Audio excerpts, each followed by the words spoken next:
An innocent ride home takes a gruesome turn. It was a crime of absolutely no logical reason. A family's desperate search for their missing brother turns up nothing until a psychic 2,000 miles away tells them where to look. This is where you have to go, and this is where you find your brother's vehicle. She had a lot of details. She didn't get them from us. She didn't get them from the media. But her visions make legal history. There was total and complete silence during her testimony. Never heard anything like that before.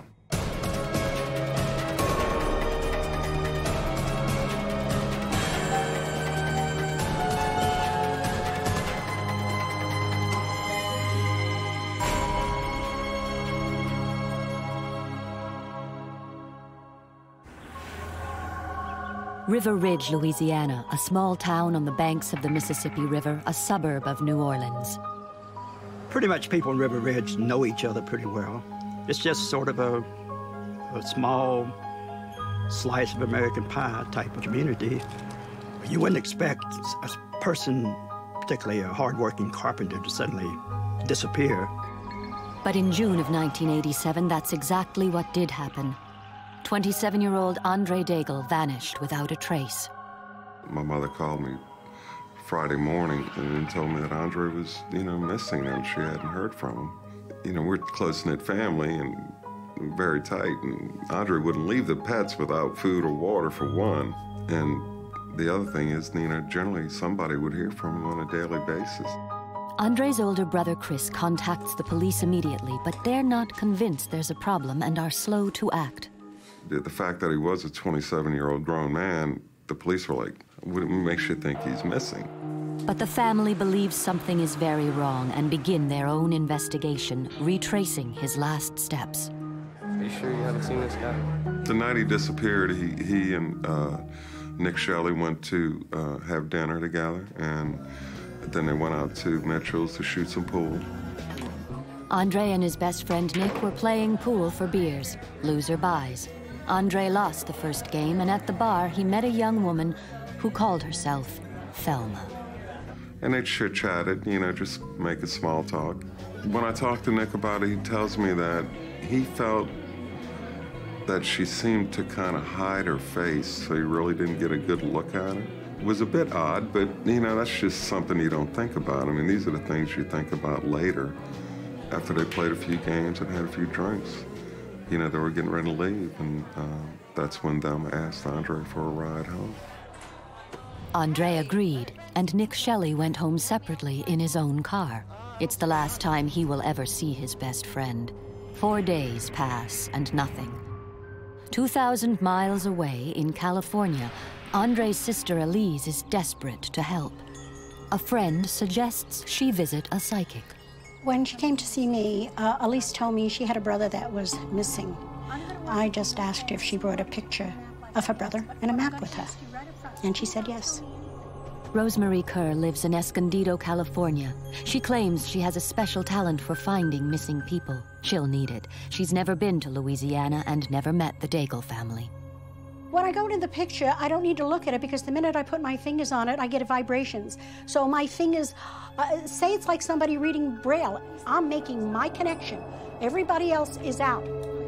The connection Rosemarie makes is immediate and profound. As I'm touching the picture, I'm seeing all these things behind my eyes.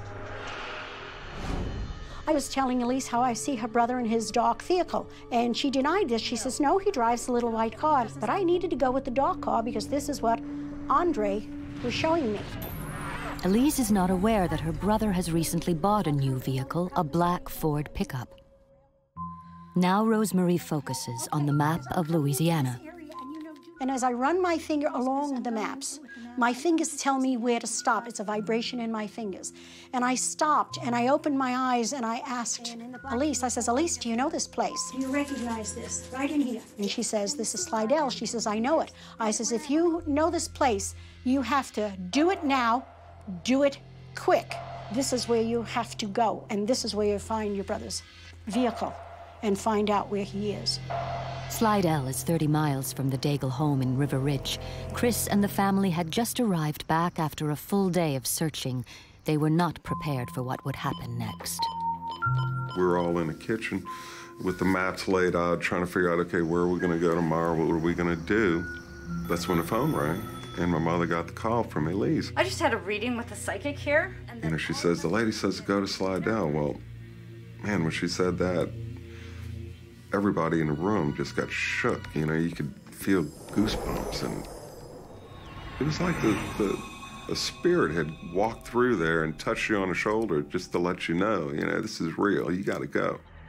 Within minutes, Chris and his family are racing towards Slidell, guided, they believe, by the spirit of their missing brother.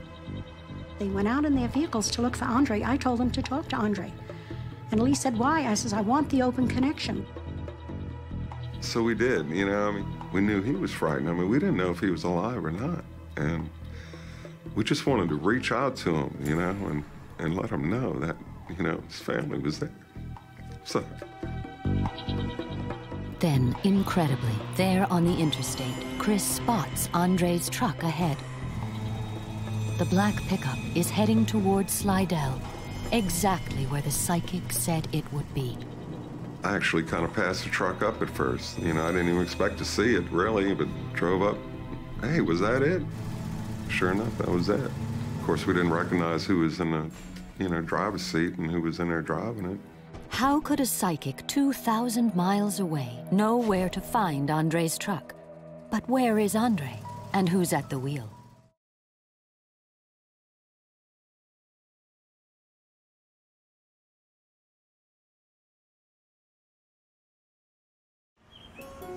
In River Ridge, Louisiana, the mysterious disappearance of 27-year-old Andre Daigle has his family searching everywhere. 5 days pass without any success. Then, a California psychic 2,000 miles away points them in the right direction. This is where you have to go, and this is where you find your brother's vehicle. And sure enough, going down the interstate on our way to Slidell, and there was the truck. Of course, we didn't recognize who was in the driver's seat and who was in there driving it. So we decided at that point that we'd just kind of stick with them and see where they led us.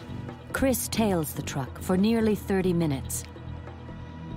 Suddenly, the truck veers off the interstate and leads them down a deserted side road. They turned the truck around, facing back towards us, and then they killed the motor and turned the lights off. Well, that was very spooky, because now we knew that they knew we were following them. They drove by real slow and just kind of checked us out and looked at us, and as they got by, they took off. We had just drove down that road not seconds before, and it was empty. Here we are 30 seconds later, we go down the same road, and who do we see? A police car. As luck would have it, they ran across the only patrol car in the Pearl River area, parked alongside the road that they were on. We're all yelling, yeah, get that truck. Man, this is my brother, that's his truck, he's missing. You gotta stop these guys. And that's when we got into a high-speed chase.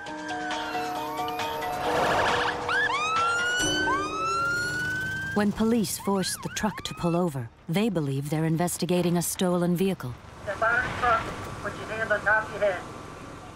I kind of walked up a little bit closer, and I asked him, I said, where's my brother? What'd you do with my brother? Where is he? Well, of course, they wouldn't answer. But where is Andre? 2,000 miles away in California, psychic Rosemarie Kerr believes she knows the answer. When I felt myself holding my head and basically speaking louder and louder and louder because I could feel the pain, and I started yelling to Elise, my head is killing me. And as I felt that, I went into, I want to say, a different mode, because I knew that I was looking for somebody that had already left the earth plane. But Rosemarie withholds this piece of information. Elise did not ask if her brother was alive or dead. I am just the conductor of the words. I'm just a channel. But in order for it to be done the proper way, it has to go through the proper channels. It's for the authorities. And the authorities were working fast. They identified the two men as 24-year-old Charles Gervais of New Orleans and 21-year-old Michael Phillips of Kenner. The two are brought in on stolen vehicle charges.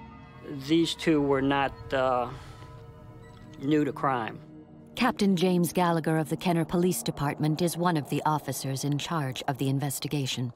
The chief and his officers began interviewing Charles Gervais and Michael Phillips as to how they came in possession of the truck. At first, Gervais isn't talking, but under questioning, his friend Michael Phillips eventually cracks. He describes a senseless, brutal murder, a murder committed, he says, by Gervais. Once Charles realized that Mike was talking to the authorities, he demanded to speak to him, wanted to get the record straight. They talked about how they had Andre brought back to their apartment with Thelma. At some point, they retrieve a claw hammer out of Andre's truck.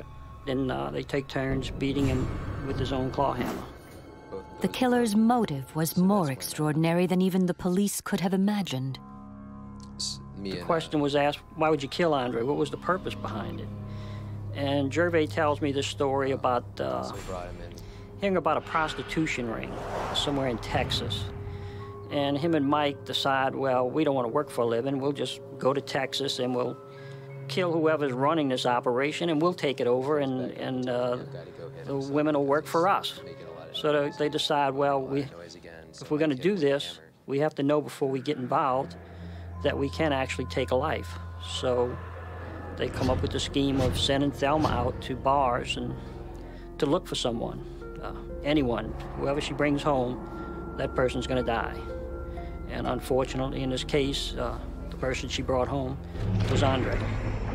Andre Daigle was simply in the wrong place at the wrong time, picked at random and killed as a dress rehearsal for a gangland hit, his body dumped in a swamp.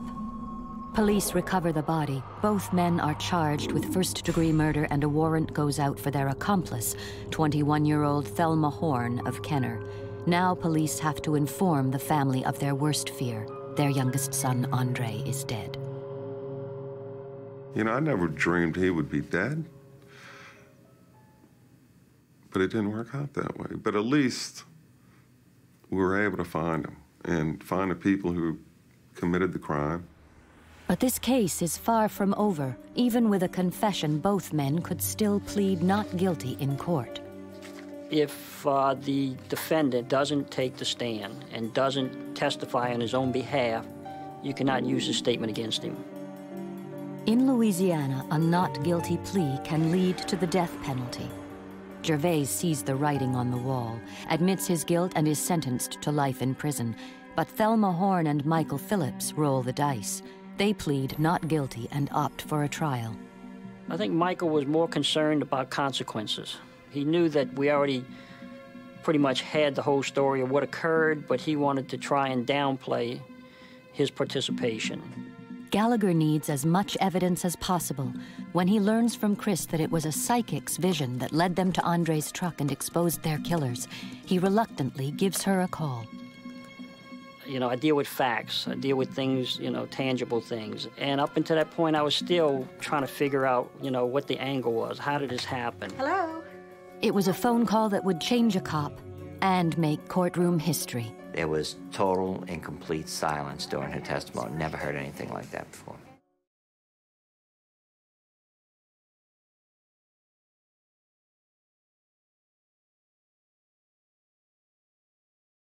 In Louisiana, the disappearance of a 27-year-old carpenter, Andre Daigle, has ended in murder. A California psychic has helped the Daigle family and police track down the killers. Now the police must work with a psychic to make sure the suspects are locked away forever.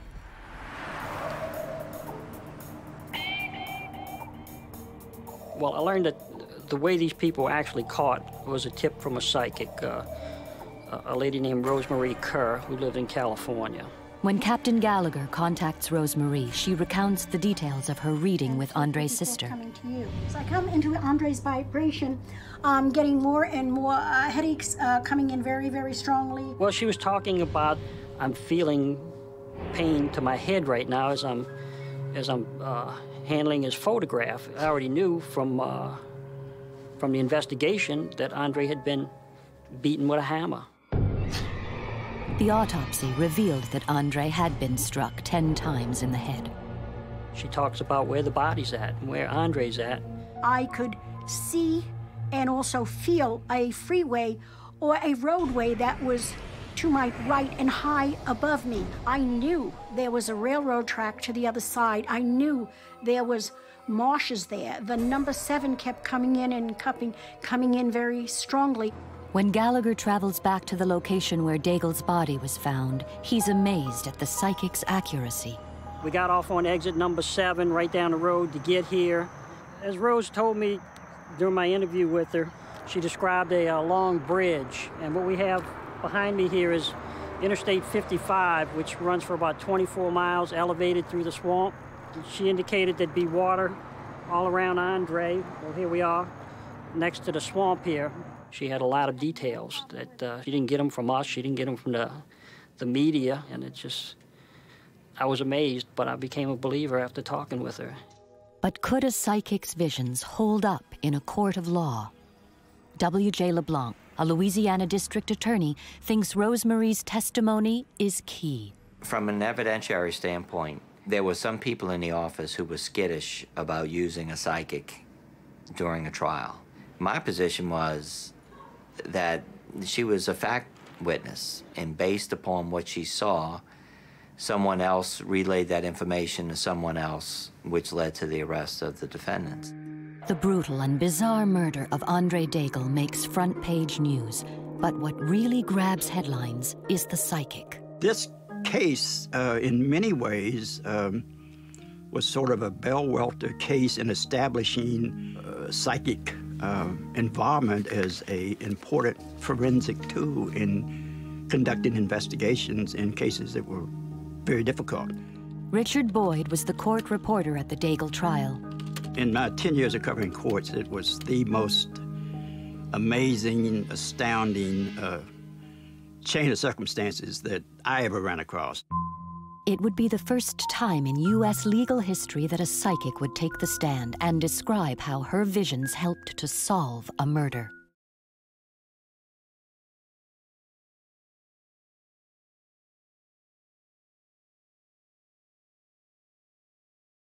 In a suburb of Louisiana, when a young carpenter disappears, a psychic in California tells the family exactly where to look. But what they find exposes a gruesome and bizarre murder. Determined to get a conviction, the state makes a daring move and puts a psychic on the witness stand. I didn't feel any qualms, no pressures or anything. It felt like it was the normal thing to do. February 2nd, 1988, 1 year after the murder, the state presents its case to a packed courtroom.